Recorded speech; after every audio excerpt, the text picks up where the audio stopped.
사도행전 23장 12절부터 30절까지의 말씀입니다. 날이 새매 유대인들이 당을 지어 맹세하되 바울을 죽이기 전에는 먹지도 아니하고 마시지도 아니하겠다 하고 이같이 동맹한 자가 40여 명이더라. 대제사장들과 장로들에게 가서 말하되 우리가 바울을 죽이기 전에는 아무것도 먹지 않기로 굳게 맹세하였으니 이제 너희는 그의 사실을 더 자세히 물어보려는 척하면서 공회와 함께 천부장에게 청하여 바울을 너희에게로 데리고 내려오게 하라. 우리는 그가 가까이 오기 전에 죽이기로 준비하였노라 하더니 바울의 생질이 그들이 매복하여 있다함을 듣고 와서 영내에 들어가 바울에게 알린지라. 바울이 한 백부장을 청하여 이르되 이 청년을 천부장에게로 인도하라. 그에게 무슨 할 말이 있다 하니 천부장에게로 데리고 가서 이르되 제수 바울이 나를 불러 이 청년이 당신께 할 말이 있다 하여 데리고 가기를 청하더이다 하매 천부장이 그의 손을 잡고 물러가서 조용히 묻되 내게 할 말이 무엇이냐. 대답하되 유대인들이 공모하기를 그들이 바울에 대하여 더 자세한 것을 묻기 위함이라 하고 내일 그를 데리고 공회로 내려오기를 당신께 청하자 하였으니 당신은 그들의 청함을 따르지 마옵소서. 그들 중에서 바울을 죽이기 전에는 먹지도 않고 마시지도 않기로 맹세한 자 40여 명이 그를 죽이려고 숨어서 지금 다 준비하고 당신의 허락만 기다리나이다 하니 이에 천부장이 청년을 보내며 경계하되 이 일을 내게 알렸다고 아무에게도 이르지 말라 하고 백부장 둘을 불러 이르되 밤 제3시에 가이사랴까지 갈 보병 200명과 기병 70명과 창병 200명을 준비하라고 또 바울을 태워 총독 벨리스에게로 무사히 보내기 위하여 짐승을 준비하라 명하며 또 이 아래와 같이 편지하니 일렀으되 글라우디오 루시아는 총독 벨리스가 가깝게 문안하나이다. 이 사람이 유대인들에게 잡혀 죽게 된 것을 내가 로마 사람인 줄 들어 알고 군대를 거느리고 가서 구원하였다가 유대인들이 무슨 일로 그를 고발하는지 알고자 하여 그들의 공회로 데리고 내려갔더니 고발하는 것이 그들의 율법 문제에 관한 것뿐이요 한 가지도 죽이거나 결박할 사유가 없음을 발견하였나이다.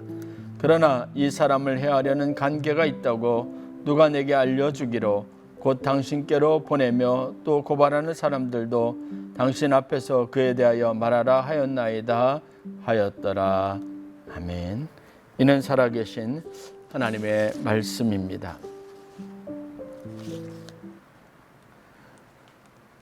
오늘 말씀에서 우리는 하나님의 보호하심에 관련된 중요한 주제들을 묵상할 수 있습니다. 이전에 우리가 사도행전 내용들을 살펴보았던 것처럼 예루살렘에 도착한 바울은 유대 관원들과 제사장들에 의해서 고발당하게 됩니다. 그들은 종교재판을 치르기를 원했고 종교재판으로 바울을 죽이려고 하는 계획을 치밀하게 세운 상태였습니다. 그러나 바울은 자신이 로마의 시민인 것을 내세워서 정당한 재판의 절차를 거쳐서 자신의 죄목이나 시시비비를 가리기를 원했습니다. 즉 자신의 문제를 재판에 넘기기를 요구했고 바울이 로마의 시민권을 가지고 있었다는 사실을 알게 된 로마의 천부장이었던 이 사람으로 인해서 이제 바울이 천부장의 영내에서 보호를 받게 되는 그런 상황 가운데 있게 되었습니다. 바울이 천부장에 의해서 다시 말해서 로마의 군대에서 안전하게 보호를 받는다는 사실이 견딜 수 없었던 몇몇 사람들이 바울을 향해서 엄청난 음모를 꾸미게 됩니다. 사도행전 23장 12절 말씀을 근거로 보면 바울을 죽이기 전에는 먹지도 아니하고 마시지도 아니하겠다라고 결사한 40명의 결사대가 조직이 되었다는 사실을 알 수 있습니다. 이 사람들은 자신들의 생명까지 내어놓고 반드시 바울을 죽이겠다라고 생각한 겁니다. 그리고 이 40명은 치밀한 모든 완벽한 계획들을 세워서 바울을 영내에서 끌어내어 재판을 받으러 가는 도중에 그를 죽이려고 매복하게 하고자 했던 겁니다. 그리고 그들은 대제사장과 장로들을 찾아가서 그들에게 적당한 명분을 만들어서 천부장에게 찾아가서 다시 한번 이 사람에게 공회에서 물을 것이 있다라고 해서 그를 데려오도록 요청한 겁니다. 그 길에서 공회에 이르기도 전에, 재판을 받기도 전에 이들은 바울을 죽이기로 이미 작정하였습니다.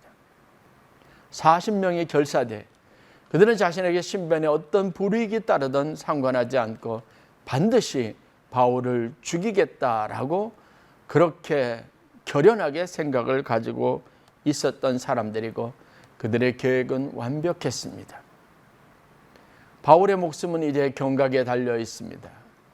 대단한 위협이 그의 삶에 찾아오게 된 겁니다.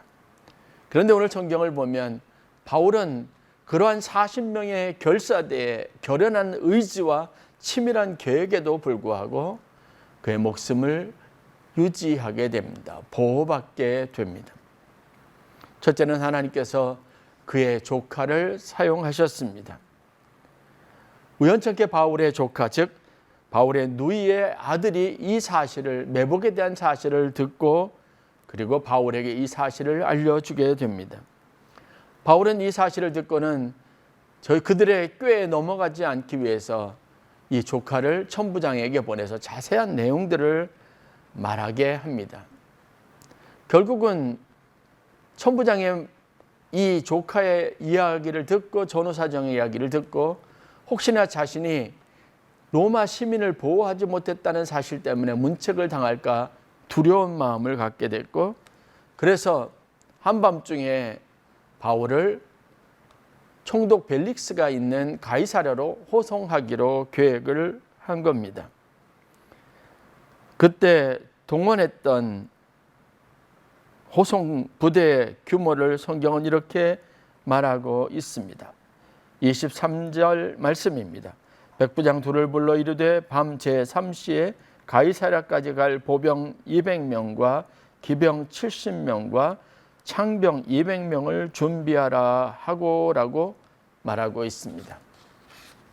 보병이 200명, 기병이 70명, 그리고 창을 든 자가 200명입니다. 백부장 둘이 인솔을 했다고 하니 대단한 규모의 군대가 바울의 호송을 위해서 나섰던 겁니다. 바울을 죽이기로 작정한 40명이 도저히 자신들이 손을 쓸 수 없는 완벽한 보호가 천부장의 명령에 의해서 이루어지고 있는 놀라운 사건들을 오늘 우리가 성경을 통해서 보게 됩니다. 하나님의 역사, 하나님의 개입하십니다. 저는 살면서 여러 가지 많은 경우에 우리 인생에 어려움이 당할 때마다, 또 우리가 여러 가지 문제들에 직면할 때마다 항상 하나님께서 우리의 보호자가 되시고 우리를 모든 환난과 어려움으로부터 보호해 주시는 은혜를 경험할 수 있게 되었습니다. 그때마다 하나님께서 사용하시는 전형적인 방법은 사람의 마음을 움직이시는 겁니다. 하나님은 천구 천사를 통해서 보호하시기도 하시고 자연을 동원하시기도 하고, 그리고 그의 피조물인 인간을 마음을 움직여서 하나님의 백성들을 보호하시는 분으로 우리가 성경에서 많은 사례들을 통해서 배울 수 있습니다. 하나님이 세우신 예레미야 선지자가 그가 유다의 멸망을 예언하고 다니는 그런 시기가 있었습니다. 그때 유대의 종교 지도자들과 고관들은 평안하다라고 자신들이 자신했던 시대에 하나님의 심판과 멸망에 대해서 선포하는 예레미야를 곱게 보지 않았습니다. 그가 더 이상 이와 같은 사실들을 떠벌리고 다니지 못하도록 그를 죽여야겠다고 생각을 합니다. 그래서 공개적인 재판을 통해서 많은 사람들 앞에서 이것이 하나님의 말씀이 아니요 이 사람이 거짓으로 사람들을 선동하고 다닌다고 말합니다. 그래서 백성들이 분노하게 만듭니다. 대중들의 마음을 움직이려고 시도했던 겁니다.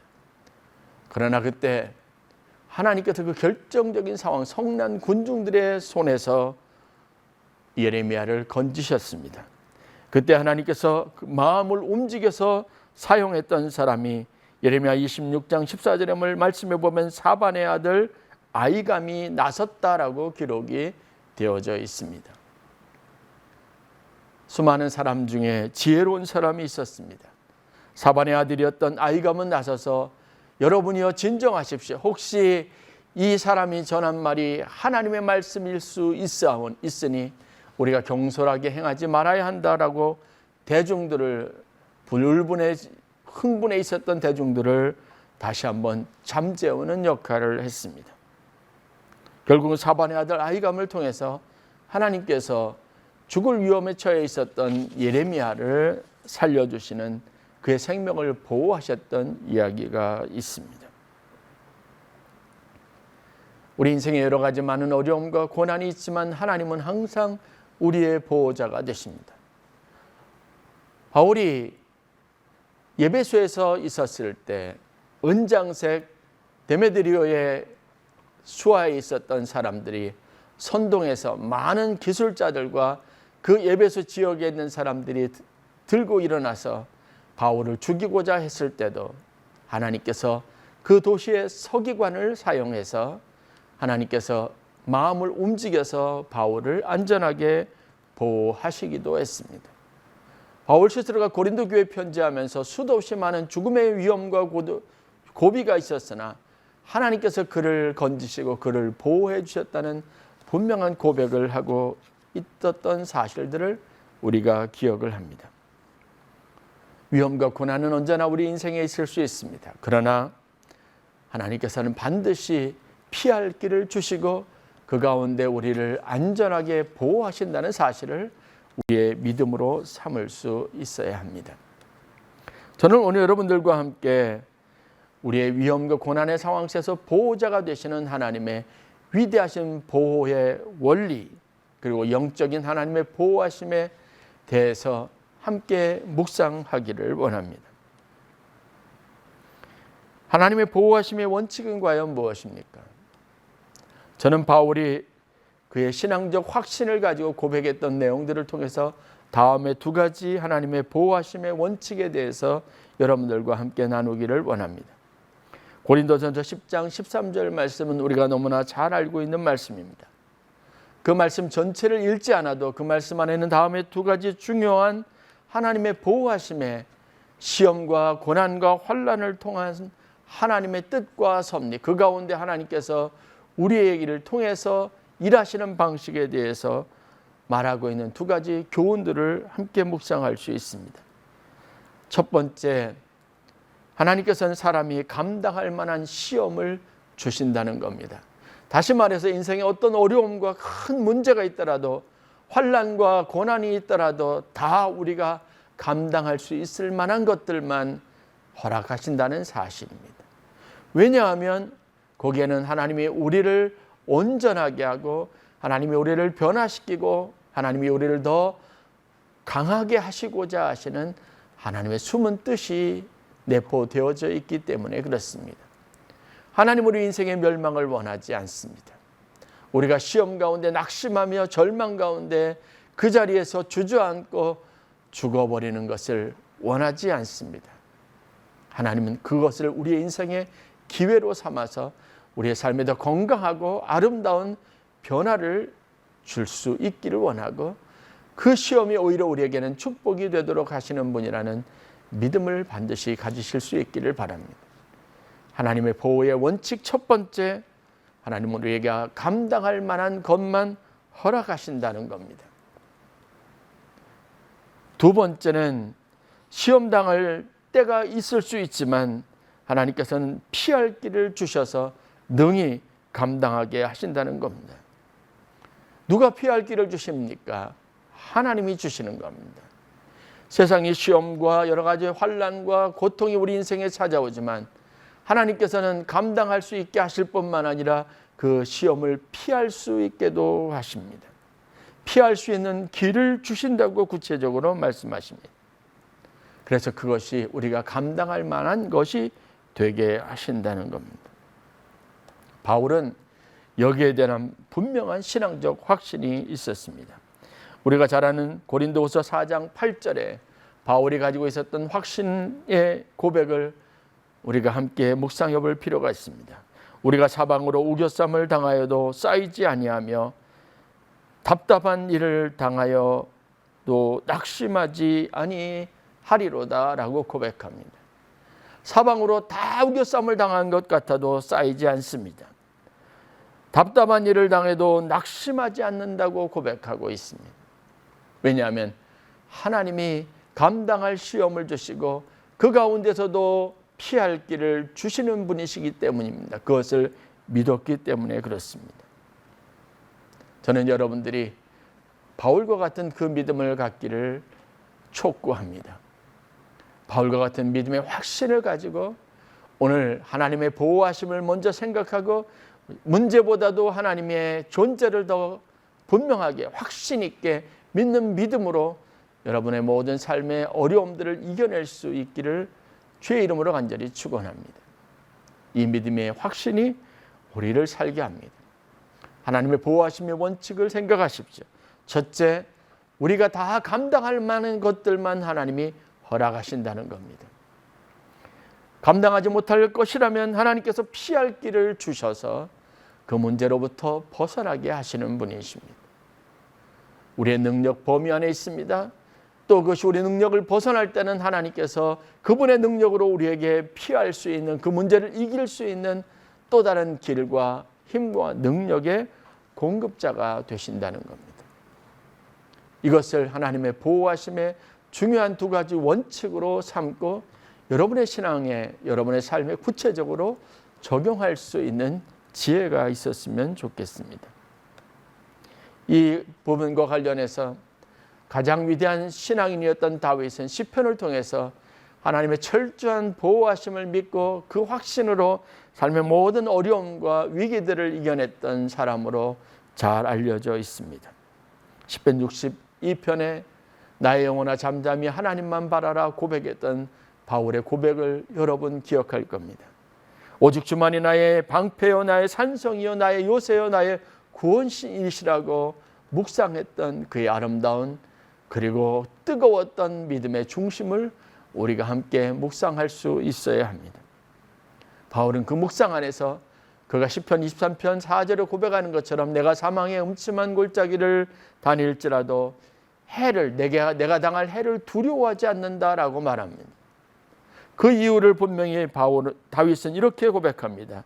주의 막대기와 지팡이가 나를 안위하시나이다라는 고백입니다. 주님의 막대기와 지팡이가 나를 안전하게 보호해 주신다는 확신이 있었기 때문에 그가 사망의 음침한 골짜기 가운데 그 길을 걷고 있을지라도 해를 당할 것이라는 두려움을 갖지 않았다라고 고백합니다.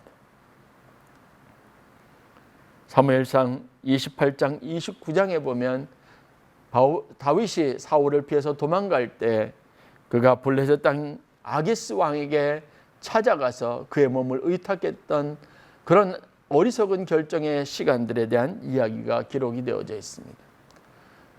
다윗은 하나님의 편에 숨었어야 했습니다.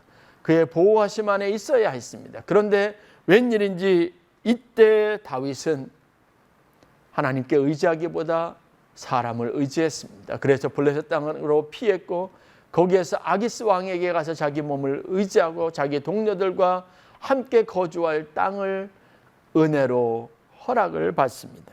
그런데 그의 결정이 얼마나 어리석은 것이었는지를 보여주는 사건들이 곧 발생하게 됩니다. 바로 블레셋과 이스라엘 사이에 전쟁이 일어나게 된 겁니다. 다윗은 이 상황 속에서 굉장히 곤란한 처지에 있었습니다. 블레셋 아기스 왕은 다윗이 이 전쟁에 참여해서 그가 진짜 우리 편이라면 나와 함께하길 원하고 이스라엘과 이제는 등지고 반대편에 서 있는 사람이라면 내 편에서 나의 군사가 되어서 싸워줄 것을 요청합니다. 다윗은 곤란한 지경에 이르게 되었습니다.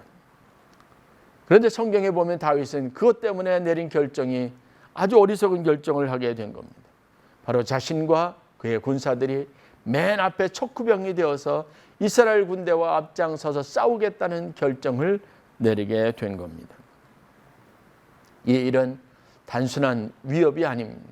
이 결정으로 말미암아 다윗은 이스라엘의 왕으로 다시는 세움을 받을 수 없는 기회를 박탈당하게 되는 겁니다. 왜냐하면 앞장서서 블레셋 편에서 자기의 동족들을 죽인 철천지 원수가 될 수 있었기 때문에 그렇습니다. 그렇다고 블레셋 아기스 왕의 청을 거절하자니 그를 신뢰하고 그를 받아주었던 왕의 호의에 적대감을 표하는 것이고, 그러므로 아기스 왕의 분노를 일으킬 수 있는 상황 가운데 처해 있었습니다.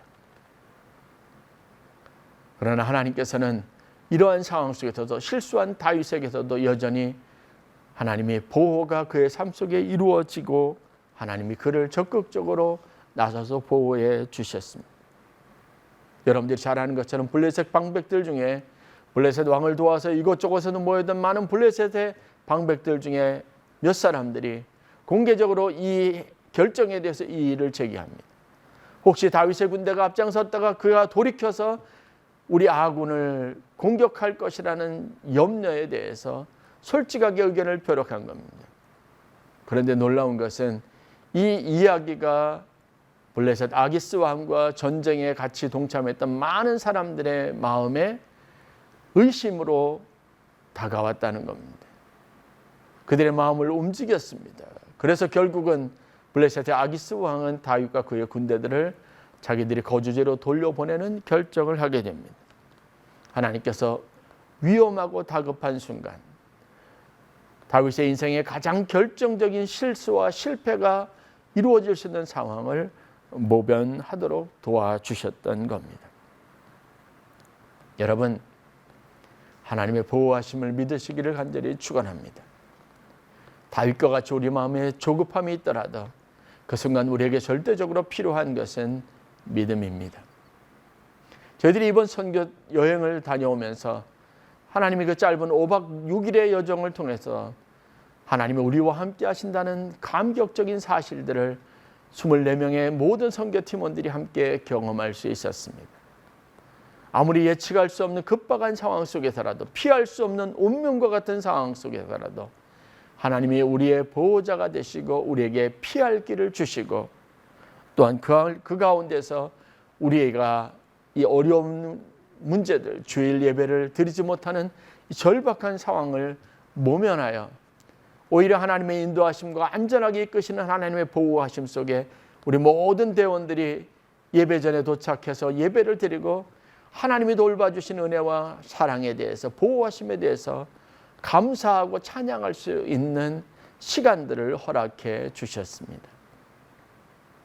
단지 무서워서 두려워서 그 절박한 상황 속에 내몰려서 그렇게 망연자실하게 주저앉아 있었다면 우리가 이러한 기적과 같은 은혜를 체험할 수 없었을 겁니다. 오늘 여러분들의 삶에 어떤 어려움이 있든, 어떤 문제가 있든 이런 하나님의 신실하심을 믿는 저와 여러분들이 되시기를 주의 이름으로 간절히 축원합니다.